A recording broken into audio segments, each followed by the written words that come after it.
ബിസിനസ്സിൽ പൈസ ഇറക്കണം നമ്മൾ ഇറക്കൂല. There is nothing free in this world. ആ റിയാലിറ്റി നമ്മൾ മനസ്സിലാക്കാൻ തയ്യാറാണ്. നമ്മളൊക്കെ ഫ്രീന്റെ പിന്നാലെ പോവാണ്, ഓഫറിന്റെ പിന്നാലെ പോവാണ്. Amazon offer, billion sale offer, Flipkart billion sale, നമുക്ക് ഗുണം ഉണ്ടാക്കാൻ വേണ്ടിയിട്ടാണ് അതൊക്കെ ചെയ്യുന്നത്. അവർ സെയിൽ കൂട്ടാനുള്ള സ്ട്രാറ്റജിയാണ്.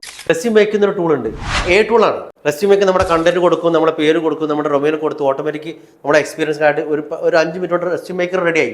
അവർ ഫ്രീ എന്ന് പറഞ്ഞിട്ടാണ് പരസ്യം കൊടുക്കുന്നത്. റെസ്യൂം മേക്കിംഗ് ഫ്രീ ആണ്. റെസ്യൂം മേക്ക് ചെയ്തിട്ട് ലാസ്റ്റ് ആ റെസ്യൂം ഡൗൺലോഡ് ചെയ്യാൻ നോക്കുമ്പോഴോ പേ $5.